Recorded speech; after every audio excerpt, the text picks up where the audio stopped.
Andante, Anikinewaya, and welcome to Ts'eko Nàgeètso.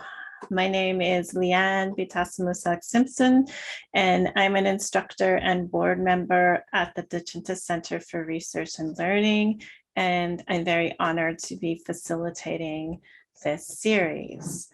I'm coming to you today from my own territory in Gwichyà Gwich'in.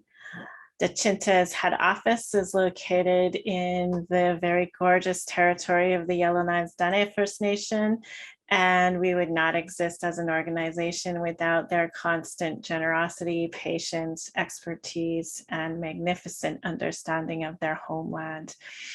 We were listening to the Willowday Drummers from YKDFN while you were in the waiting room for this Zoom, and that album is available on Spotify and all of the streaming services.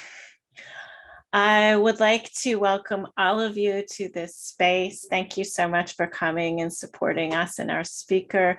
I know this is a very, very busy time of year, so it's wonderful to see so many folks out spending your lunch hour with us.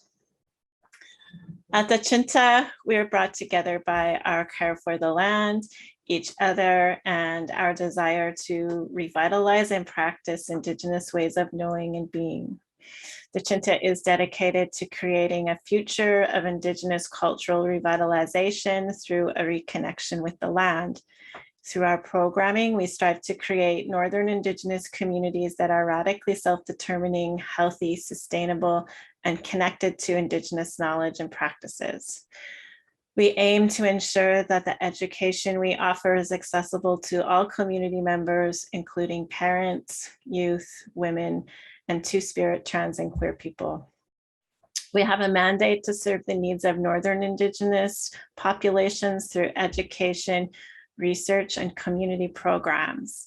We're mandated to deliver Indigenous-centered arts, culture, language, and educational programming in an innovative land-based environment. We have a commitment to build education capacity and employment opportunities for students and youth in Northern Indigenous communities. We aim to increase the accessibility of land-based programming for school-age youth, young adults transitioning out of high school and into post-secondary employment, and their families. The Ts'eko Nàgeètso, or Women Are Strong speaker series, is meant to celebrate and spotlight the incredible work of Northern Indigenous women that they are doing as scholars, researchers, parents, artists, activists, and writers. In these pandemic times, it's also meant to be a space of respect and connection, of inspiration and affirmation in the North and beyond. I invite you to create with me a supportive, kind, and respectful environment for our speaker and all of our participants. I will be facilitating a curated question and answer section at the end of the talk. Please type your questions into the Q&A function on Zoom, and we'll do our best to get to them. Mary Rose Sundberg, founder of Gwichyà Gwich'in in Deda, translated the name of the series for us, and I am grateful to Mero for her support and for her audio clip. Mahsi Choo, Mero. Collective Broadcast is an artist-run collective specializing in live streaming and tech solution for arts organizations and not-for-profits, and they are helping us with the tech side of things today. Sydney Krill made the fantastic posters and is helping promote and facilitate the series. Leanne Charlie has provided some of the artwork for many of our posters. And our executive director, the amazing Kelsey Wrightson, has provided all kinds of support to make the series happen. We're very honored that you could join us today. We're recording the webinar, and we're hoping to post the webinar in a few weeks on our website. Crystal Gail Fraser is Gwichyà Gwich'in and originally from Inuvik and Dachan Choo hnjik. Her late grandparents are Marka Andre and Richard Bullock. Crystal is a historian and an assistant professor at the University of Alberta.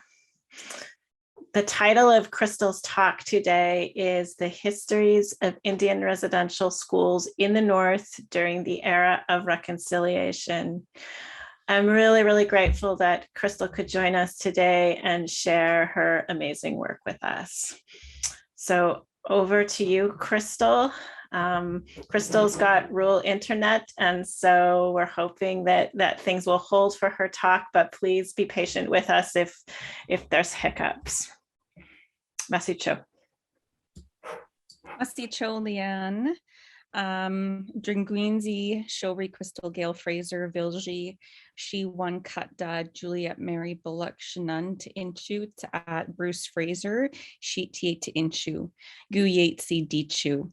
To at Marka Andre, Shitshu to Inchu to at Richard Bullock, Shitshi to Inchu, Inuvik to at Dachan hnjik, Gwichyà Gwich'in Ithli.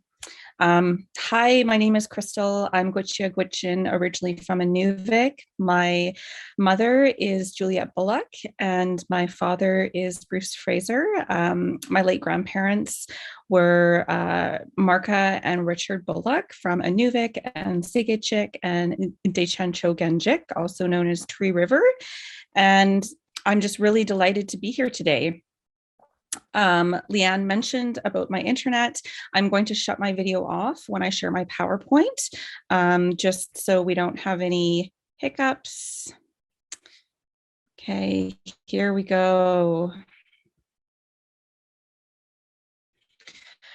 Okay, so histories of Indian residential schooling in the North during this era of reconciliation. With a talk like this, it's really important to look after ourselves. There are a number of ways that you can do that. The National Indian Residential School Crisis Line, 24 hours a day. There's also a text line, and just more personally, you can take actions to look after yourself, both during and after this talk. You know, afterwards, you could go for a walk, call a friend, nourish your body with a snack, and of course, it's always encouraged to show your emotions. Okay, so our land.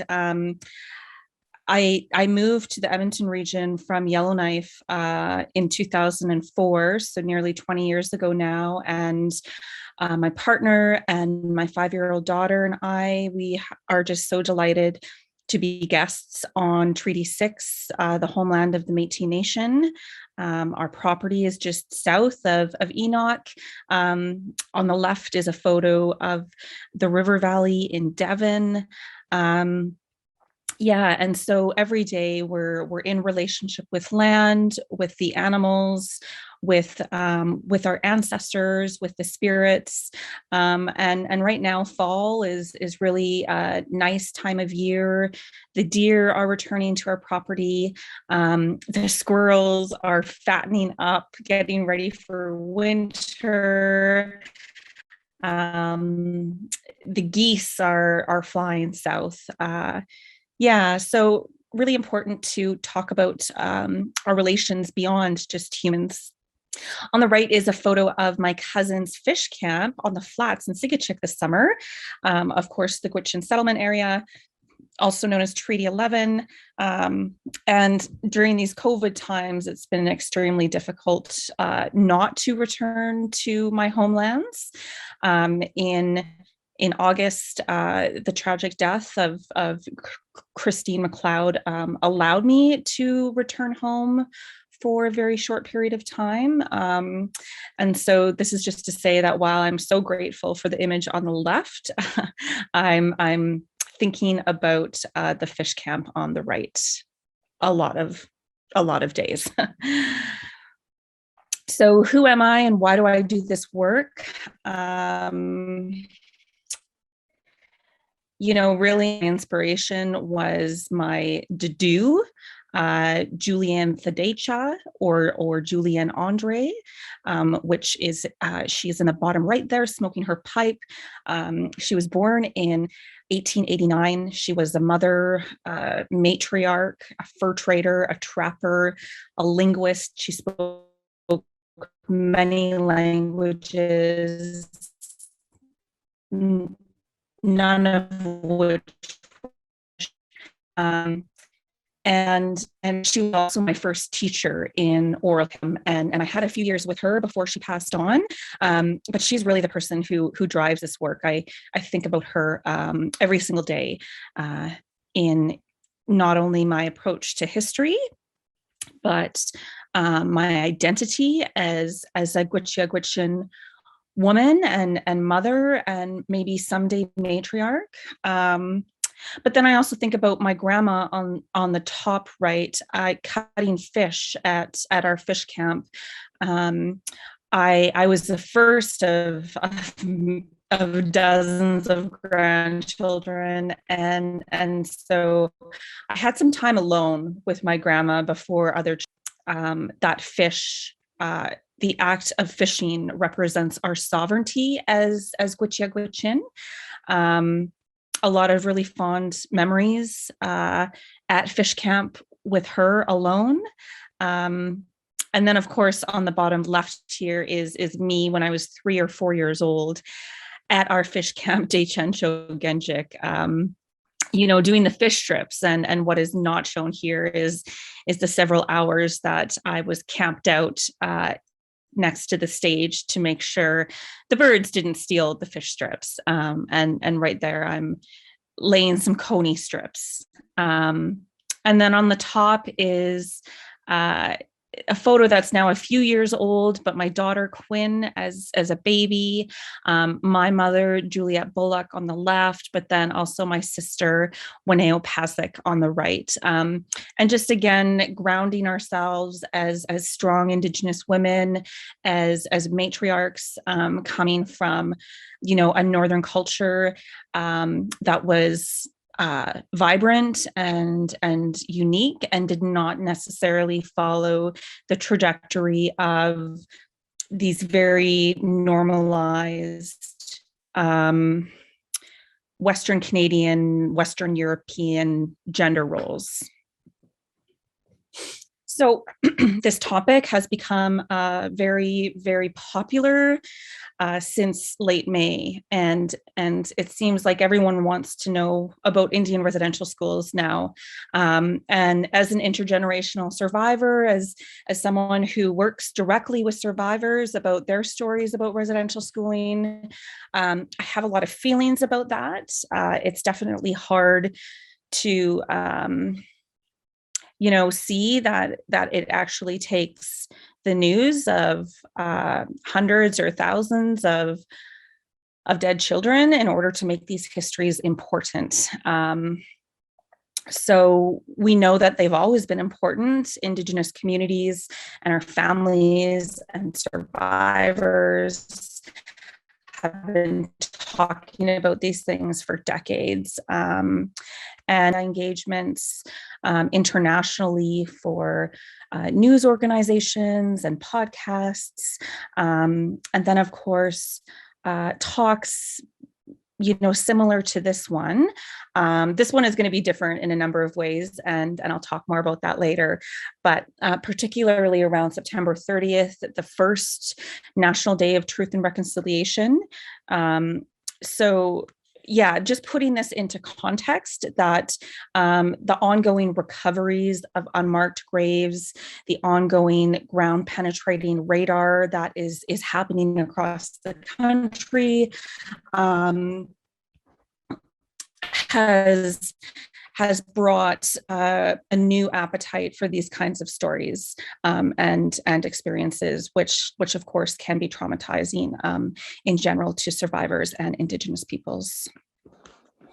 And so as a historian, I really need to start at the beginning, I suppose, which is never the beginning, but rather the beginning of the colonial settler state of Canada. And these slides are pretty text heavy. I'm not going to read them verbatim, but I can provide a PDF of the PowerPoint if anyone is interested. So John A. Macdonald, some historians call him Jam, and he's really the one of the fathers of Confederation. He was the first prime minister, but also served as superintendent general of Indian affairs, and assimilation for him was really an official policy. So he wanted to do away with the tribal system and assimilate the Indian people in all respects with the inhabitants of the Dominion as speedily as they are fit to change. So just a note here on terminology that, here we use assimilation. There are other words such as integration, but it's important to note that these are the words that appeared in historical documents. Now historians, can look back at the last 150 years of Canadian history of the Indian residential schooling system, and we know it to be genocide. So using this kind of benign language here should not really, hinder our understanding of the broader system. So throughout this talk, I may use that word assimilation because that is what is in the historical records. But then, of course, understanding the system as a whole, we now know that as genocide. Okay, so we also have the impact of the Indian Act of 1876. The Indian Act was a body of legislation that consolidated all other legislation that had that dealt with Indigenous peoples. Again, assimilation, genocide, the main purpose of the Indian Act. In particular, in relation to Indian residential schools, there were amendments that made the institutionalization of children mandatory and compulsory. If Indigenous parents attempted to hold their children, they could be fined, they could be imprisoned, there could be broader social consequences in the community. Additionally, under the Indian Act, Indigenous families or Indigenous people could not hire legal counsel if their children were taken away to Indian residential schools. They literally had no recourse. They couldn't hire a lawyer. They also couldn't vote federally until 1960, and so very limited power as to how to change these policies or effectively respond to the system.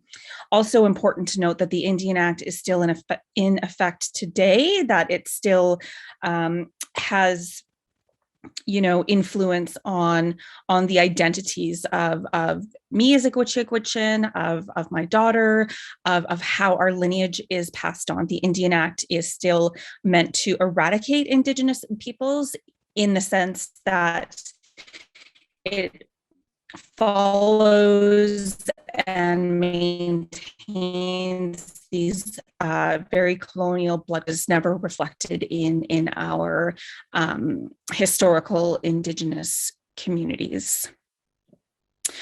Okay, so there were key actors in the system that made sure this policy of assimilation genocide went on throughout the 20th century. For example, Duncan Campbell Scott at the Department of Indian Affairs, he's quoted in saying, "Our object is to continue until there is not a single Indian in Canada that has not been absorbed into the body politic.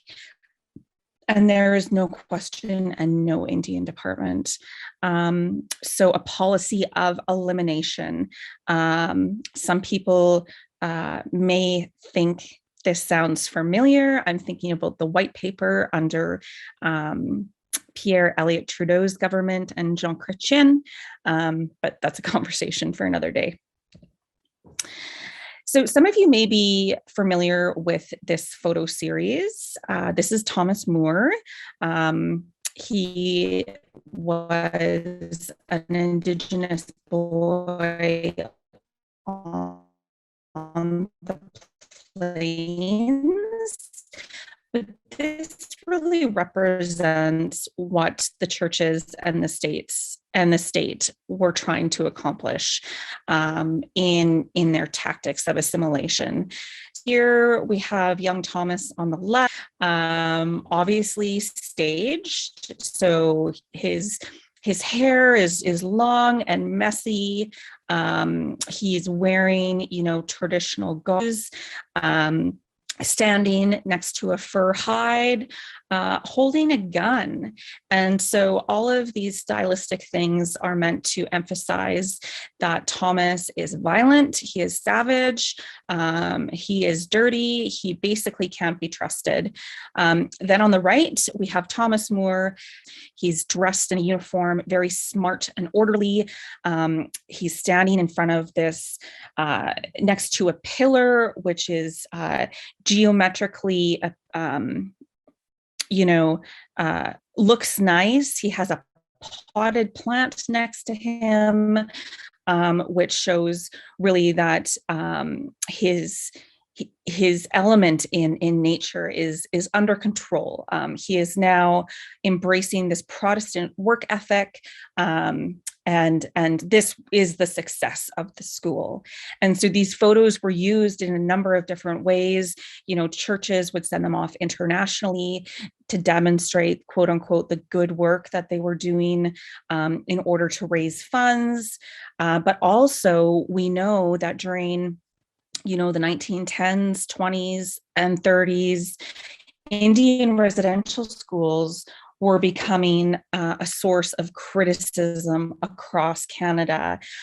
For instance, the Peter Bryce report really shed light in 1907 about the extremely high, a lot of tuberculosis and other forms of disease, but also malnutrition and abuse and violence. And so as these schools were under more and more criticism, and I use this word schools loosely because they were not there solely for an education, rather they were institutions. So as these institutions were the subject of increasing criticism, the government would release photos like this of young Thomas to say, actually, look, this is what we're doing. We're creating the next generation of blue collar workers who are no longer Indigenous. We got this, the schools are safe, and look at Thomas. So a number of different things happening here. So we also know that apart from Indian residential schools, we also have the 60s scoop and stolen lost generations. And so the 60s scoop really, I have a quote here from Chelsea Vowell, a Métis scholar, and she says that the 60s scoop refers to the adoption of First Nation and Métis children in Canada.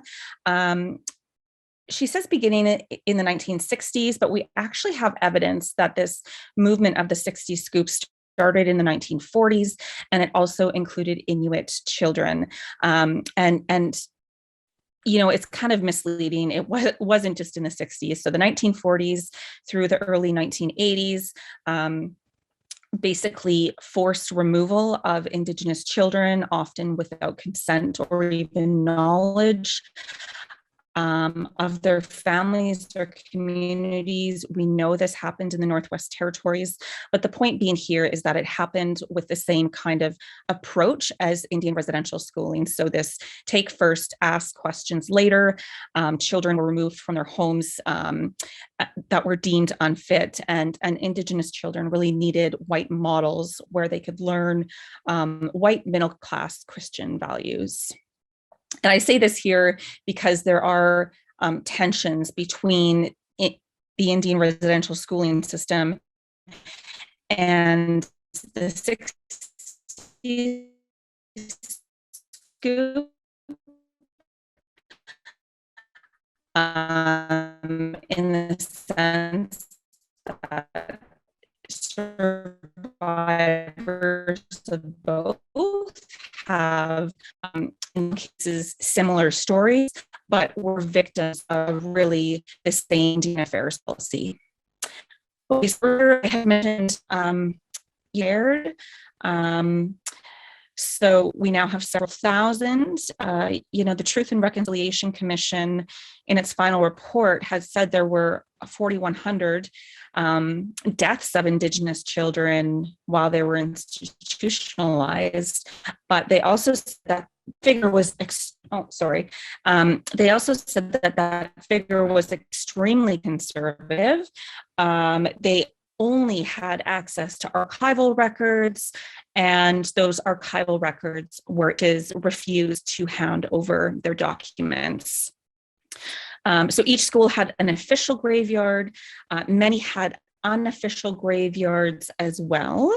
And we also know that even once a child left the school, there were still ongoing deaths related to institutionalization. And so, for instance, there has been evidence that I have found here in the Alberta context, basically discharging students when they're on their deathbed.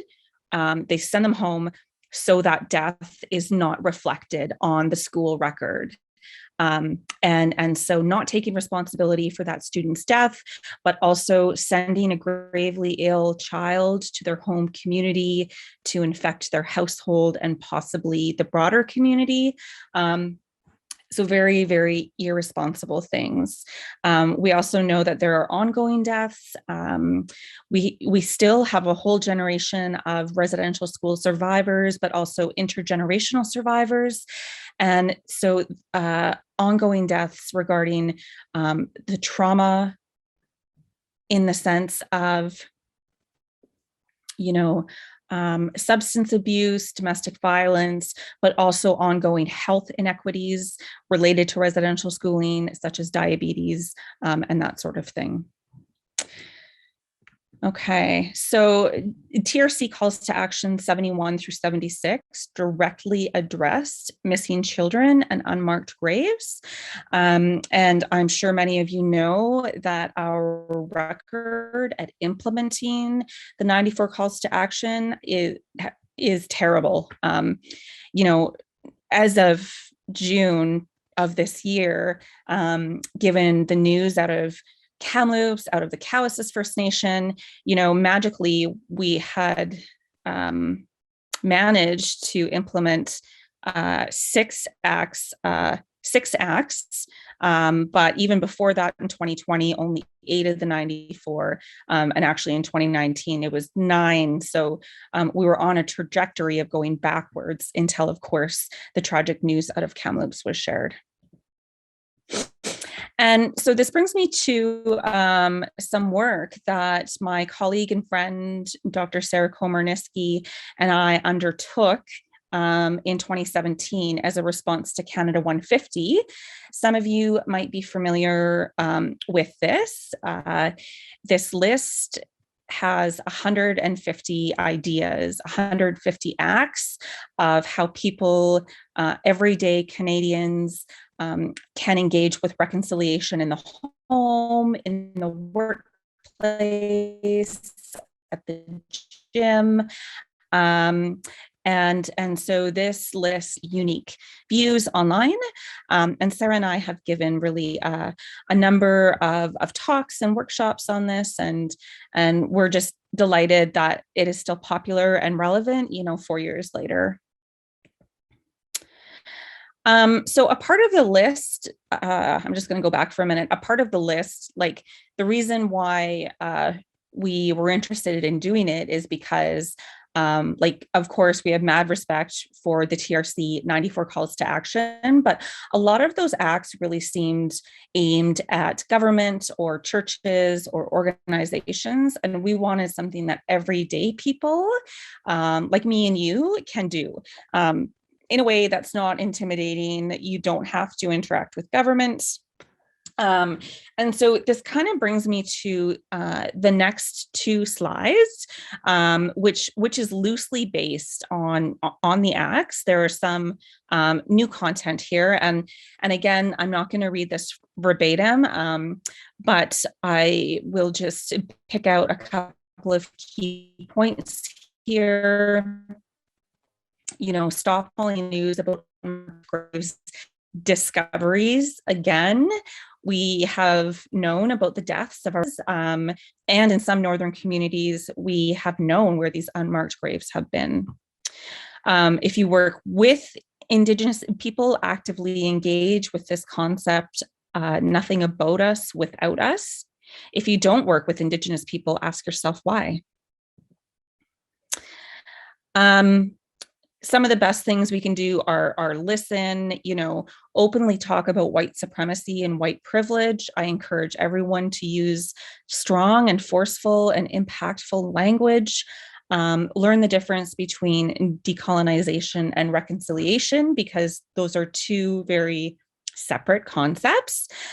And take accountability. This is up to no one but you in order to seek out this information. And we're really fortunate now that we're in an era where there's just so many resources available online. So I mentioned that this talk is going to be a little bit different because I rarely get to talk about my experience in the North and my research on Northern residential schools. And so I have a forthcoming book called Ts'eko Nàgeètso in Choo, By Strength We Are Here. And this is based on my PhD dissertation. And I mean, one of the things about my work is that, we can have these broader conversations about genocide, about the broader system and network of Indian residential schools.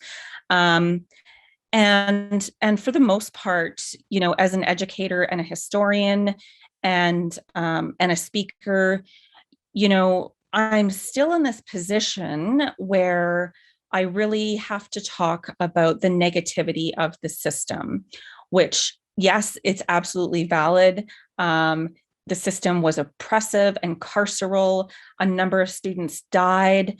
But on the other hand, my work with survivors and my oral histories, these stories that I was trusted to keep and use, sometimes tell a different side. And a part of it is that, survivors and just people in general, I suppose, you never want to be defined by your worst moment. And I was actually on a call with a mentor and an elder this morning, and she said, Crystal, it was really, really hard, and a lot of really terrible things happened to me, but I can no longer act like I'm broken. I can no longer think of myself as a broken person. And if we have any chance as a culture, then we need to start teaching our strength and our resilience. And so that was really powerful for me, like especially going into this talk, is that, most general everyday Canadians are still fairly ignorant about the system. We still have residential school deniers, with all of my media work, I've gotten death threats about talking about certain things. And so a good portion of the population just isn't there yet. And until I can get them there, or we can get them there, then I think we need to be focusing on, this narrative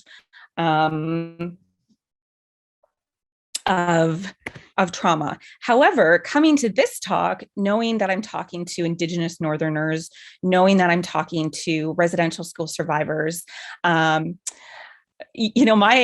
expectation of you is just a little bit higher than the general public. And so I felt like this was a safe space to share some of my other research that doesn't necessarily focus on the genocidal aspects of the system. So that's my little disclaimer. When I was doing this research for a decade, really, I was in Fort McPherson, and I was actually at a language workshop talking to Mary Effie Snowshoe. She is just this fabulous and brilliant elder. And she had this diagram, happy Gwich'in people.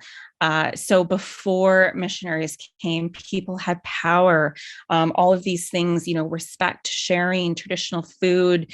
We burned wood for heat. We used animals, traditional medicine, but then these other things started to come in: starvation, residential schools, separated families, language, and then some more. The final ring is some contemporary problems, so alcohol and drugs, housing and income support. So I use this as a way to look at the past, but also to point to like our very intelligent and very theoretical elders that are in our community, and just because they aren't publishing papers or presenting, it's often through relationships that you can learn about how to understand the past. So I'm just so grateful for Mary Effie Snowshoe to share this with me. I also drew on the work of another Indigenous scholar from Alaska, Eve Tuck. And so she really called for a moratorium on damage-centered research for Indigenous communities.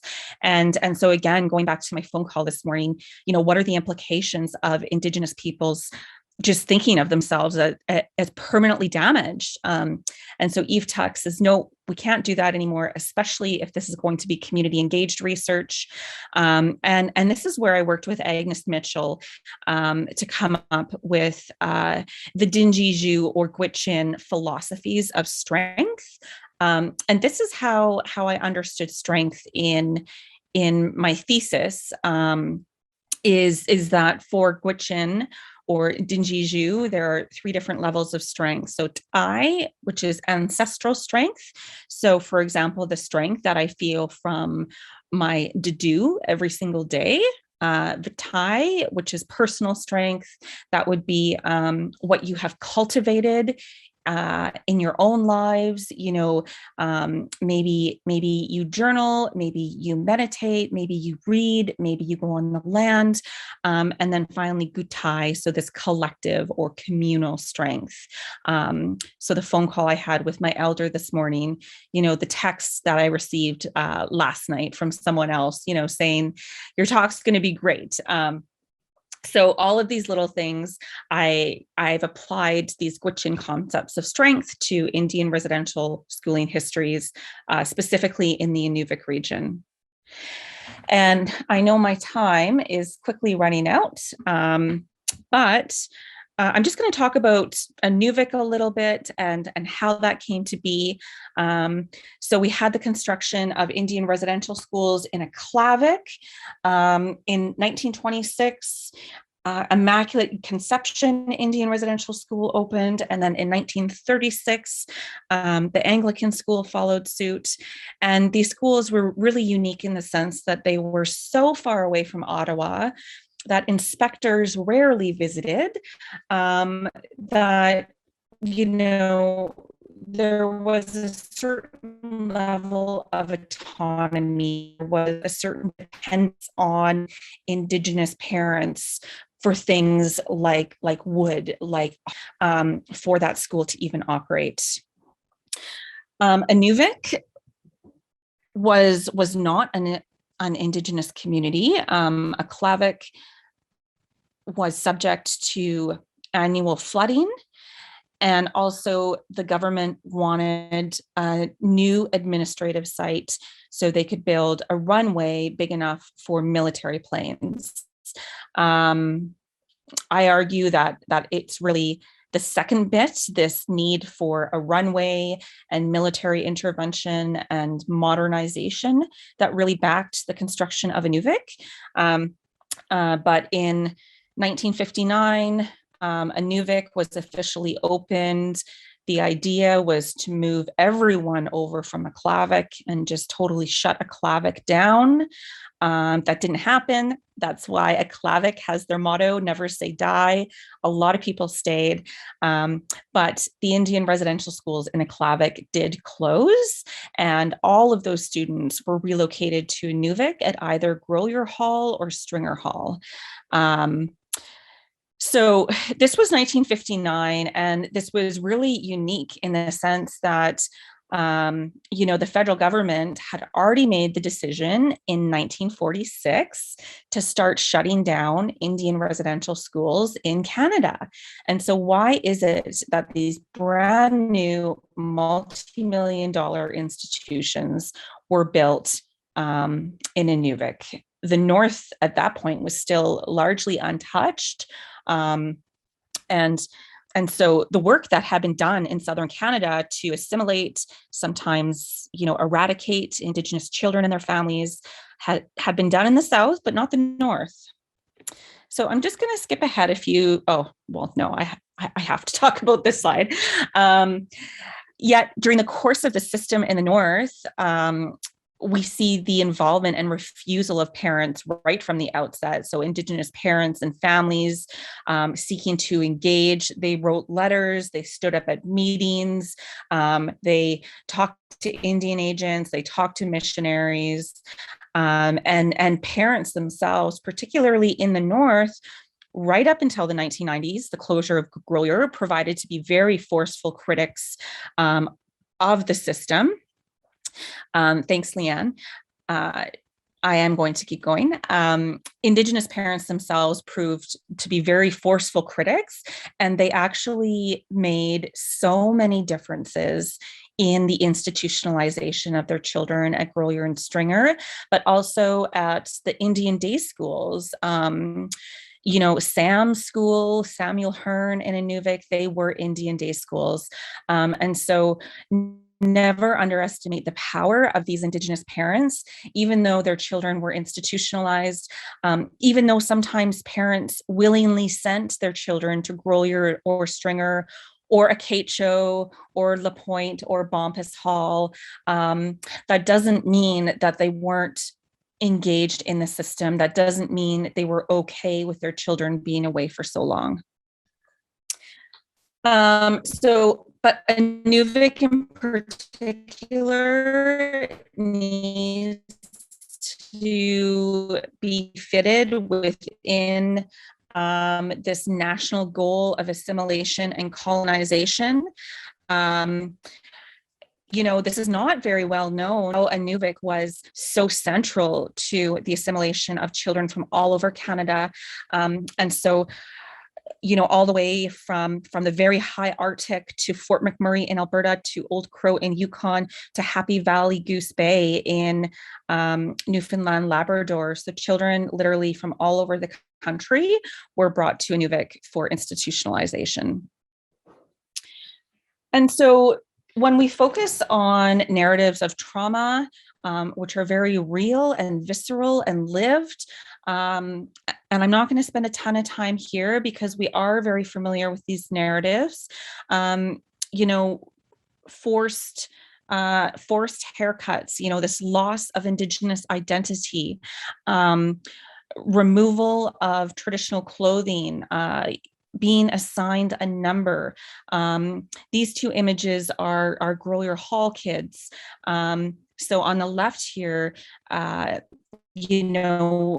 they were split up: junior boys, junior girls, and senior girls.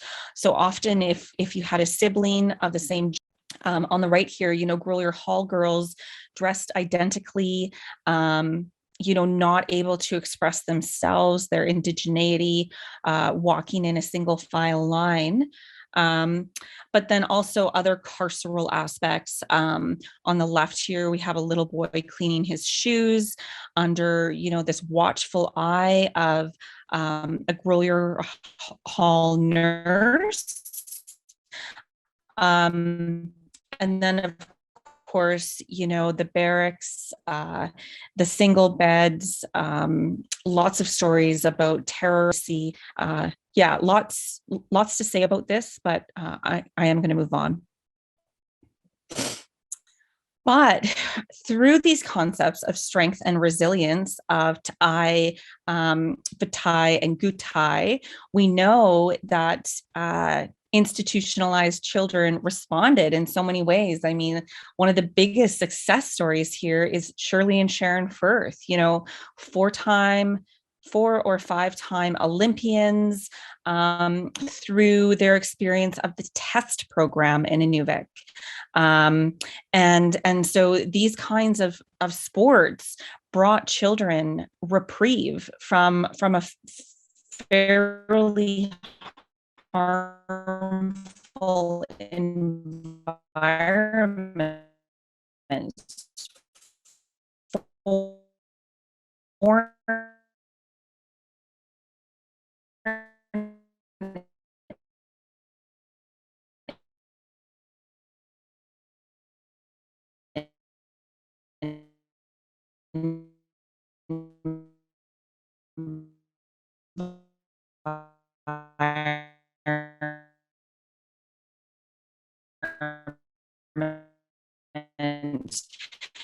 couldn't speak their languages.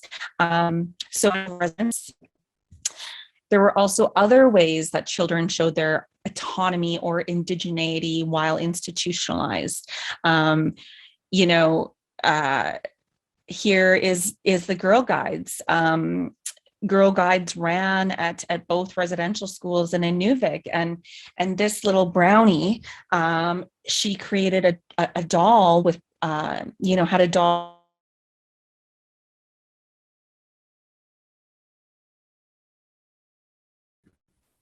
Sorry about that.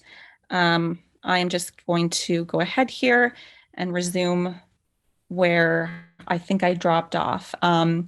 So the point here being is that children were able to harness strength in order to understand their experiences at residential schools.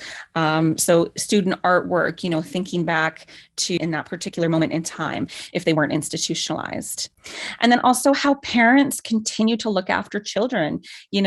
On the left here, we see Sam's school in the background, an Indian day school, and parents showing up and setting up wall tents. And here, skinning a seal, and we have all kinds of people, including kids from the residential school, who would be there watching their parents. And this didn't happen by accident. Parents were very strategic in how they continue to be an influence in their children's lives. And then finally, some Indigenous parents and aunties, and uncles, and extended family members actually got jobs at these institutions. On the left here, the seamstresses were told to make parkas for the children, just as long as there were no particular style enforced. And what did they do? They made traditional Inuvialuit parkas for the children and made sure their feet were warm with moccasins. And so these little tiny cracks and crevices where Indigenous peoples, families, children made their mark, resisted the system in certain ways. And I suppose to conclude, as someone who is an intergenerational Indian resident camp here, as seen on the screen, who is raising a young daughter trying to learn my language, I think just in general, the conclusion is that our people survived mostly, and hopefully are learning to thrive. So that is my talk for today.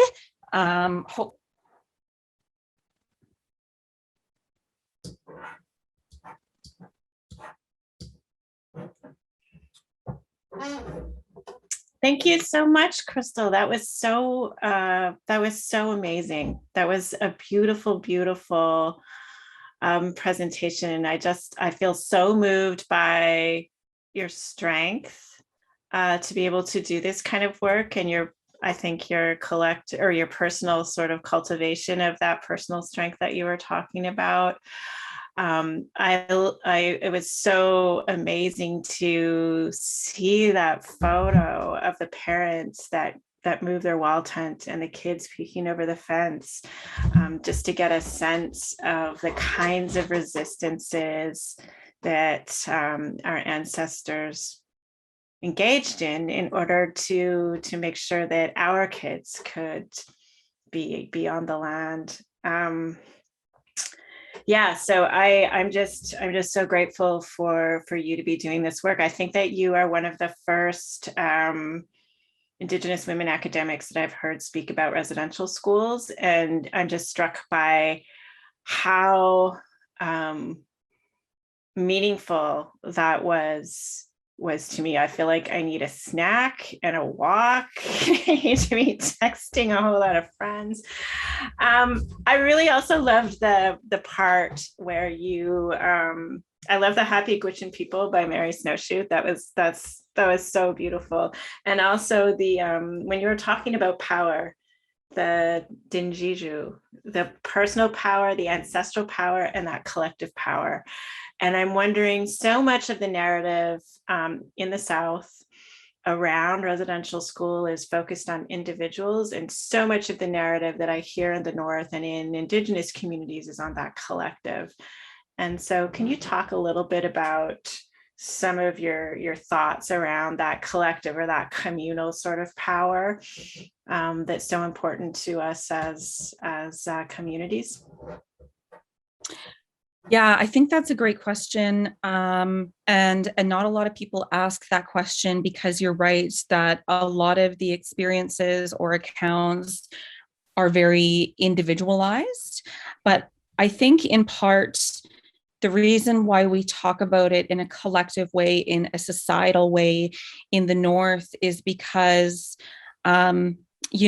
residential schooling and colonization, at least in the Beaufort Delta, came at a much later time period. And so, yes, we had an Indian residential school in Hay River, in Fort Providence, in the 1860s and 1870s. And there were children from the Beaufort Delta who traveled to that school and were institutionalized there. But I see a different sort of politicization. I see our ancestors and our grandparents and our parents as very made it their business to know the system. They made it their business to get involved in conversations. Should the capital be Fort Smith or should it be Yellowknife? Should a school open here or there? And often, because the North and the Arctic is such a frozen and foreign place, missionaries and RCMP and fur trader could literally not exist without us, without our expertise and our help. And so I think that we were able to learn the system and then manipulate the system in a different, more collective way than others may have been able to.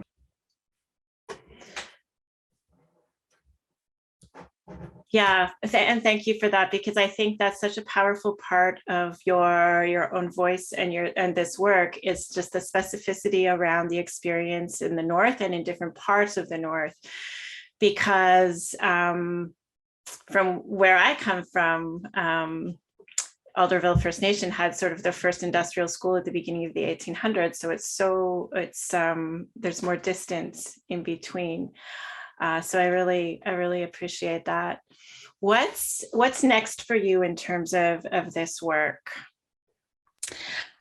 Well, I do have the book coming out.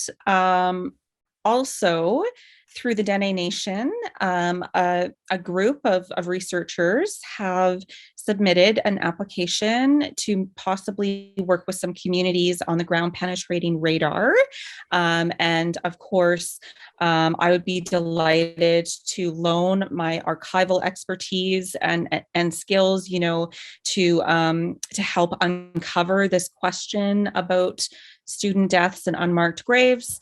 But really, I am waiting for everything to open up with COVID to make sure it is safe, because I really need to get back to community to try and understand, what is important to them, because I really want to be engaged in research that is timely and useful, and even though I'm trained in a Western academic way, with a PhD, I still think about Julie and Andre, my Dudu, and just the importance of sitting with people and talking with people in a really friendly, informal way, but also drawing on Mary Effie Snowshoe that, these are very knowledgeable.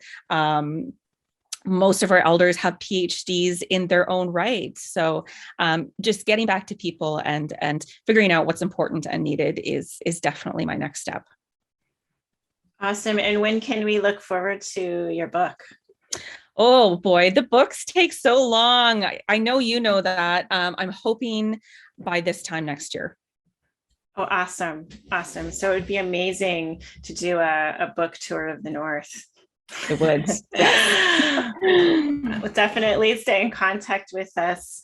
Mahsi Choo, for trusting us today with this work and with your presence, and trusting us to give you a safe space to do this. This was an amazing, amazing talk, and I'm so excited and delighted that I got to hang out with you and meet you finally. So thank you so much, Fantastic. Crystal. And thank you to our fantastic audience. Our next event is Ts'eko Nàgeètso, who is going to be speaking November 16th during the lunch hour. She's going to be talking about a new and amazing art project and research that she's doing regarding her mother. And the title of her talk is Tracing My Mother's Lines, Representing Historic Indigenous women's activism. And the link for her talk to register is in the chat. We'll be getting Crystal's talk up on the website as soon as we can. You'll find Mandy McDonald's talk is up there, and we're working on getting Leanne Charlie's talk up there as well. So thank you so much for joining us today. Please check out the resources that Crystal has shared with us regarding looking after ourselves, and please do come back for Ts'eko's talk next week. Miigwech, Gawabmin, Mahsi Choo.